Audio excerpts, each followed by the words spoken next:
ನೀವು ಸಮಯ ನಾಳೆ ಅಂತೆಲ್ಲ ಮಾತಾಡ್ತೀರಾ? ಈಗ ಬರೀ ಇದೇ ಥರ ಮಾತಾಡ್ತಾ ಇದ್ದೀರಾ. ನನಗೆ ಬೇರೆ ಥರನೇ ಸೌಂಡ್ ಆಗ್ತಿದೆ. ಯಾಕೋ ತುಂಬ ಫಿಲಾಸಫಿಕಲ್ ಆಗ್ತಾ ಇದ್ದಾರೆ. ಫಿಲಾಸಫಿನಿಲ್ಲ ಎಂಥದಿಲ್ಲ ಗೊತ್ತಂಬರೆ. ಮಕ್ಕಳು ತಮ್ಮ ಕೆಲಸನ ತಾವು ಮಾಡ್ಕೊಳ್ಳಿ, ಸ್ವಂತ ಬುದ್ಧಿ ಬೆಳೆಸ್ಕೊಳ್ಳಿ, ಇಂಡಿಪೆಂಡೆಂಟ್ ಆಗಲಿ ಅನ್ನೋ ಆಸೆ ಅಷ್ಟೇ ನನಗೆ. ಒಂದು ಮಾತು ಹೇಳ್ತೀನಿ ಭೂಮಿಕಾ, ನಾವು ದೊಡ್ಡವರು, ಎಲ್ಲಾನು ನೋಡಿರೋರು, ನಮ್ಮ ಮನಸ್ಸಿಗೆ ನಾವು ಸಮಾಧಾನ ಹೇಳ್ಕೋಬಹುದು. ಬಟ್ ಮಕ್ಕಳು ಹಾಗಲ್ಲ.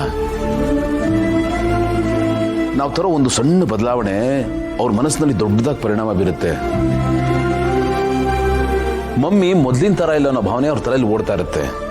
ಅದಕ್ಕೆ ಸ್ವಲ್ಪ ಹುಷಾರಾಗಿರೋಣ, ಹುಷಾರಾಗಿ ಹ್ಯಾಂಡಲ್ ಮಾಡೋಣ ಅಂತ ಹೇಳ್ತಾ ಇದ್ದೀನಿ ಅಷ್ಟೇ. ನೋಡಿ ಗೊತ್ತುವರೆ, ಮಕ್ಕಳು ನಾಳೆ ದಿನ ಯಾರ ಮೇಲೂ ಡಿಪೆಂಡ್ ಆಗದೆ ತಮ್ಮ ಕಾಲ ಮೇಲೆ ತಾವು ನಿಂತ್ರೆ ಅದಕ್ಕಿಂತ ಒಂದು ದೊಡ್ಡ ಗಿಫ್ಟು, ಹೆಮ್ಮೆ ಇನ್ನೇನಿದೆ ಹೇಳಿ? ನಾವು ಮಕ್ಕಳಿಗೆ ಕೊಟ್ಟೋಗೋ ಆಸ್ತಿಗಿಂತ ನಾವು ಅವ್ರಿಗೆ ಕೊಟ್ಟೋಗೋ ವ್ಯಾಲ್ಯೂಸ್, ಮಾರಲ್ಸ್ ಅವರು ಕೊನೆವರೆಗೂ ಕಾಪಾಡುತ್ತೆ. ಆದ್ರೆ ಈ ಸತ್ಯನ ತುಂಬಾ ಜನ ತಂದೆ ತಾಯಿದ್ರು ಅರ್ಥ ಮಾಡ್ಕೊಳ್ಳಲ್ಲ. ದುಡ್ಡು, ಆಸ್ತಿ ಪಾಸ್ತಿ, ಬಂಗಾರ, ಮನೆ ಇದ್ರೆ ಮಕ್ಕಳ ಭವಿಷ್ಯ ಚೆನ್ನಾಗಿರುತ್ತೆ ಅಂತ ಅನ್ಕೋತಾರೆ. ಆದ್ರೆ ಹಾಗಾಗಲ್ಲ. ಅದಾಗೋದೇ ಬೇರೆ ತರ. ಅಪ್ಪ ಅಮ್ಮ ಇಲ್ದೇ ಇದ್ದಾಗ ಮಕ್ಕಳ ಜೀವನ ತುಂಬಾ ಕಷ್ಟ ಆಗ್ಬಿಡುತ್ತೆ, ಕೈಕಾಲು ಆಡದೆ ಇದ್ದಂಗೆ ಆಗ್ಬಿಡುತ್ತೆ. ಹಾಗಾಗ್ಬಾರ್ದಲ್ವಾ? ಮಕ್ಕಳು ಮುಂಚೆನೇ ಗಟ್ಟಿಯಾಗಿರ್ಬೇಕು. ಅದನ್ನ ಹೇಳ್ಕೊಳ್ಳೋ ಜವಾಬ್ದಾರಿ ನಮ್ದು.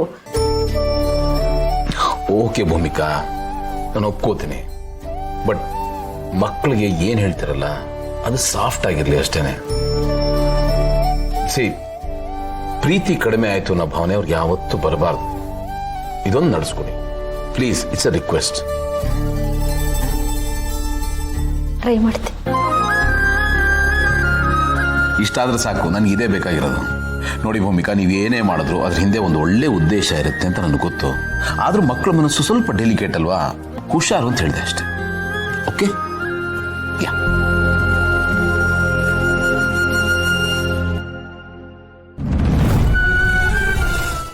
ಓದಿದ ಒಂದ್ ಕಡೆ ಆದ್ರೆ ಜೀವನ ಅಲ್ಲಿಗೆ ಹೋದ್ಮೇಲೆ ಹೊಸ ಪಾಠನ ಕಲಿಸ್ತು ಅಂತಾನೆ ಹೇಳ್ಬೋದು. ಪ್ರತಿದಿನ ಹೊಸ ಜವಾಬ್ದಾರಿಗಳು, ಹೊಸ ಅನುಭವಗಳು, ಹೊಸ ಪಾಠ, ಹೊಸ ಕಾಟ. ಓದಿದ್ ಒಂದ್ ಕಡೆ ಆದ್ರೆ ಅಲ್ಲಿ ಕಲ್ತಿರೋದೆ ಇನ್ನೊಂದ್ ಕಡೆ. ಪುಸ್ತಕದಲ್ಲಿ ಸಿಗದಿರೋ ಎಷ್ಟೋ ವಿಷಯಗಳು ಅಲ್ಲಿ ಸಿಕ್ಕಿದೆ. ಒಬ್ಬ ವ್ಯಕ್ತಿಯಾಗಿ ನನ್ನ ಯೋಚನೆ ಕೂಡ ಸ್ವಲ್ಪ ಬದಲಾಗಿದೆ ಅಂತ ಅನಿಸ್ತಾ ಇದೆ. ಬದಲಾಗಬೇಕು. ಯಾಕಂದ್ರೆ ಈಗ ನೀನು ಹಳೆ ಮಲ್ಲಿ ಅಲ್ಲ, ಆಫೀಸರ್ ಮಲ್ಲಿ. ಬಟ್ ಏನೇ ಹೇಳು ಮಲ್ಲಿ, ನೀನು ಆಫೀಸರ್ ಆದ್ರೂ ನಿನ್ನ ಮುಖದಲ್ಲಿರೋ ಆ ಮುಕ್ತತೆ, ಆ ಇನ್ನೋಸೆನ್ಸ್ ಇನ್ನೂ ಹಾಗೇ ಇದೆ. ಒಂಚೂರು ಬದಲಾವಣೆ ಆಗಿಲ್ಲ. ಬಟ್ ಕಾನ್ಫಿಡೆನ್ಸ್ ಮಾತ್ರ ಜಾಸ್ತಿ ಆಗಿದೆ ಅಲ್ವಾ? ನೀವ್ ಹೇಳ್ಬೇಕು ಅಷ್ಟೇ. ಆದ್ರೆ ಒಂದೊಂದು ಸತ್ಯ ಆಕರೆ ಅಲ್ಲಿಗೆ ಹೋದ್ಮೇಲೆ ತುಂಬಾ ವಿಷಯಗಳನ್ನ ಕಲಿತೆ. ಇವಾಗ ಹೇಳಕ್ ಸ್ಟಾರ್ಟ್ ಮಾಡಿದ್ರೆ ನಾಳೆ ಬೆಳಿಗ್ಗೆ ಮುಗಿಯುತ್ತೆ. ಅದಕ್ಕೆ ಆರಾಮಾಗಿ ಕುತ್ಕೊಂಡು 2 ದಿನ ಮಾತಾಡೋಣ. ಅರ್ಥ ಆಯ್ತು ಬಿಡಿ. ಅಕ್ಕ ತಂಗಿ ಮಾತಾಡ್ತಾ ಕುತ್ಕೊಂಡ್ರೆ ಬೆಳಗ್ಗೆ ತನಕ ಬರೀ ನಿಮ್ ಕತೆನೆ ಓಡ್ತಾರೆ. ಅದಂತೂ ಗ್ಯಾರಂಟಿ ಭಾವನವ್ರೆ. ಒಂದು ಮೂಟೆ ಮೆಮೊರೀಸ್ನ ಹೊತ್ಕೊಂಡು ಬಂದಿದ್ದೀನಿ. ಅದೆಲ್ಲ ಖಾಲಿ ಆಗ್ಬೇಕಲ್ವಾ? ಹಾ, ಅದನ್ನ ಕೇಳಕ್ಕೆ ನಾವು ಕಾಯ್ತಾ ಇದೀವಿ. ಒಂದು ಬಿಡದೆ ಹೇಳ್ಬೇಕು. ಡೀಲ್ ಅಕ್ಕಾರ, ನನ್ನ ಕತೆನ ಪೂರ್ತಿ ಹೇಳ್ತೀನಿ. ಯಾರು ಎಸ್ಕೇಪ್ ಆಗಂಗಿಲ್ಲ. ಆಫೀಸರ್ ಆಗಿ ನಾನು ಕೊಡ್ತಾ ಇರೋಂಥ ಆರ್ಡರ್ ಇದು. ಆರ್ಡರ್?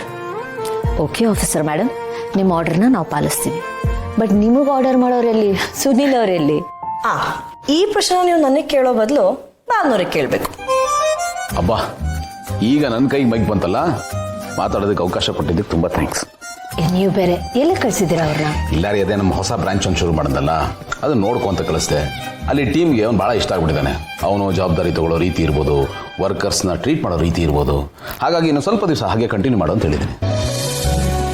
ಅಕ್ಕರೆ, ನಾನು ಸ್ವಲ್ಪ ದಿನದಲ್ಲಿ ಬರ್ತಾನೆ ಅಂತ ಅನ್ಕೊಂಡಿದ್ದೆ. ನೋಡಿದ್ರೆಲ್ಲ ಸೆಟ್ಲ್ ಆಗ್ಬಿಟ್ಟಿದ್ದಾನೆ. ಇಲ್ಲಿಗೆ ಬರೋಕ್ಕಿಂತ ಮುಂಚೆ ನಿಮ್ಗೊಂದು ನಮಸ್ಕಾರ ಹೇಳಕ್ ಹೇಳಿದಾನೆ. ನಮಸ್ಕಾರ. ಸರಿ, ನೀನು ಮಾತಾಡಿದಾಗ ನನ್ನ ಕಡೆಯಿಂದನೂ ನಮಸ್ಕಾರ ಹೇಳು. ಜವಾಬ್ದಾರಿ ತಗೊಂಡಿರೋದು ಒಳ್ಳೇದೆ. ಮತ್ತೆ ಮಸೂರಿ ಹೇಗಿತ್ತು? ತುಂಬಾ ಚೆನ್ನಾಗಿತ್ತು ಅಕ್ಕಾರ. ಏನ್ ಕೇಳ್ತೀರಾ ಅದ್ರ ಬಗ್ಗೆ? ಸ್ವರ್ಗ ಅಂದ್ರೆ ಅದೇ ಅಕ್ಕಾರ. ಚಳಿ ಸ್ವಲ್ಪ ಜಾಸ್ತಿ, ಮೊದಲು ಸ್ವಲ್ಪ ಕಷ್ಟ ಆಗೋದು. ಇವಾಗ ಅಡ್ಜಸ್ಟ್ ಆಗೋಯ್ತು. ಬೆಳಿಗ್ಗೆ ಎದ್ದ ಕೂಡಲೇ ಏನಾದೊಂದು ಹೊಸದಾಗಿ ಕಲಿಯೋ ಫೀಲಿಂಗ್ ಬರ್ತಾ ಇತ್ತು. ಆ ಜಾಗ ಕೊಡೋ ವೈಬ್, ಎನರ್ಜಿನೇ ಬೇರೆ ಅಕ್ಕಾರ. ದಿನ ಹೇಗ್ ಮುಗ್ದೋಗ್ತಿತ್ತು ಅಂತಾನೆ ಗೊತ್ತಾಗ್ತಿರ್ಲಿಲ್ಲ. 24 ಗಂಟೆ ಬರೀ 4 ಗಂಟೆಲಿ ಮುಗ್ದೋಯ್ತು ಅಂತ ಅನಿಸ್ತಾ ಇತ್ತು. Good, very good. ನೀನು ಹೇಳೋದನ್ನು ಕೇಳಿ ತುಂಬ ಖುಷಿ ಆಯಿತು ಮಲ್ಲಿ. ನಿನ್ನ ಮೇಲೆ ಮುಂಚೆಯಿಂದಾನು ನಂಬಿಕೆ ಹೆಮ್ಮೆ ತುಂಬ ಇತ್ತು. ಈಗ ಇದನ್ನು ಕೇಳಿ ಅದಿನ್ನೂ ಜಾಸ್ತಿ ಆಗೋಯ್ತು. ಹೀಗೆ ಬೆಳೀತಾ ಯಾವತ್ತೂ ಹಿಂತಿರುಗಿ ನೋಡ್ಬೇಡ. ಥ್ಯಾಂಕ್ಸ್ ಅಕ್ಕಾರ. ನಿಮ್ಗಳ ಸಪೋರ್ಟಿಂದ ನಾನು ಇಲ್ಲಿವರೆಗೂ ಬಂದು ನಿಂತಿರೋದು. ನಿಮ್ಗಳಿಲ್ಲ ಅಂದಿದ್ರೆ ನಾನೇನಾಗ್ತಿದ್ದು ನನಗೆ ಗೊತ್ತಿಲ್ಲ. ಅಲ್ಲೆಲ್ಲ ಚೆನ್ನಾಗಿತ್ತು, ಆದರೆ ಒಂದು ವಿಷಯ ಮಾತ್ರ ತುಂಬ ಮಿಸ್ ಆಗ್ತಿತ್ತು. ಏನು? ನೀವು. ಸುತ್ತಮುತ್ತ ಎಷ್ಟೇ ಜನ ಇದ್ರೂ ಮನೆ ನೆನಪಾಗ್ತಾ ಇತ್ತು. ದಿನ ಮುಗಿತಿದ್ದಂಗೆ 10 ನಿಮಿಷ ನಿಮ್ಮ ಜೊತೆ ಕುತ್ಕೊಂಡು ಮಾತಾಡಬೇಕು ಅಂತ ಅನಿಸ್ತಿತ್ತು. ನಾವು ನಿನ್ನನ್ನು ತುಂಬ ಅಂದರೆ ತುಂಬ ಮಿಸ್ ಮಾಡ್ಕೊಂಡ್ವಿ. ಹೌದು ಮಲ್ಲಿ, ನೀನು ಮತ್ತೆ ಈ ಮನೆಗೆ ಬಂದಿದ್ದು ಹಳೆ ಕಡೆ ವಾಪಸ್ ಬಂದಾಗಾಯ್ತು. ಮತ್ತೆ ಪೋಸ್ಟಿಂಗ್ ಎಲ್ಲಿಗೆ ಆಗ್ಬೋದು? ಅಕ್ಕರೆ ಇವಾಗಷ್ಟೇ ಬಂದಿದ್ದೀನಿ, ಆಲ್ರೆಡಿ ಪೋಸ್ಟಿಂಗ್ ಬಗ್ಗೆ ಮಾತಾಡ್ತಾ ಇದ್ದೀರಲ್ಲ. ಮೊದಲಿಗೆ ನನ್ನ ಜೊತೆ ಕುತ್ಕೊಂಡು ಮಾತಾಡಬೇಕು, ನಿಮ್ಮ ಕೈ ಅಡುಗೆ ತಿನ್ನಬೇಕು, ಮನೆ ಮೂಲೆ ಮೂಲೆನೂ ನೋಡಬೇಕು, ಹೋಮ್ ಟೂರ್ ಮಾಡಬೇಕು, ಆಮೇಲೆ ಇದೆಲ್ಲ. 2 ದಿನ ಈ ಮೀಟಿಂಗು, ಪೋಸ್ಟಿಂಗು, ಫೈಲ್ಸು ಅದು ಇದೆಲ್ಲ ಬ್ಯಾನ್. ಅರ್ಥ ಆಯ್ತಾ? Got it? Got it.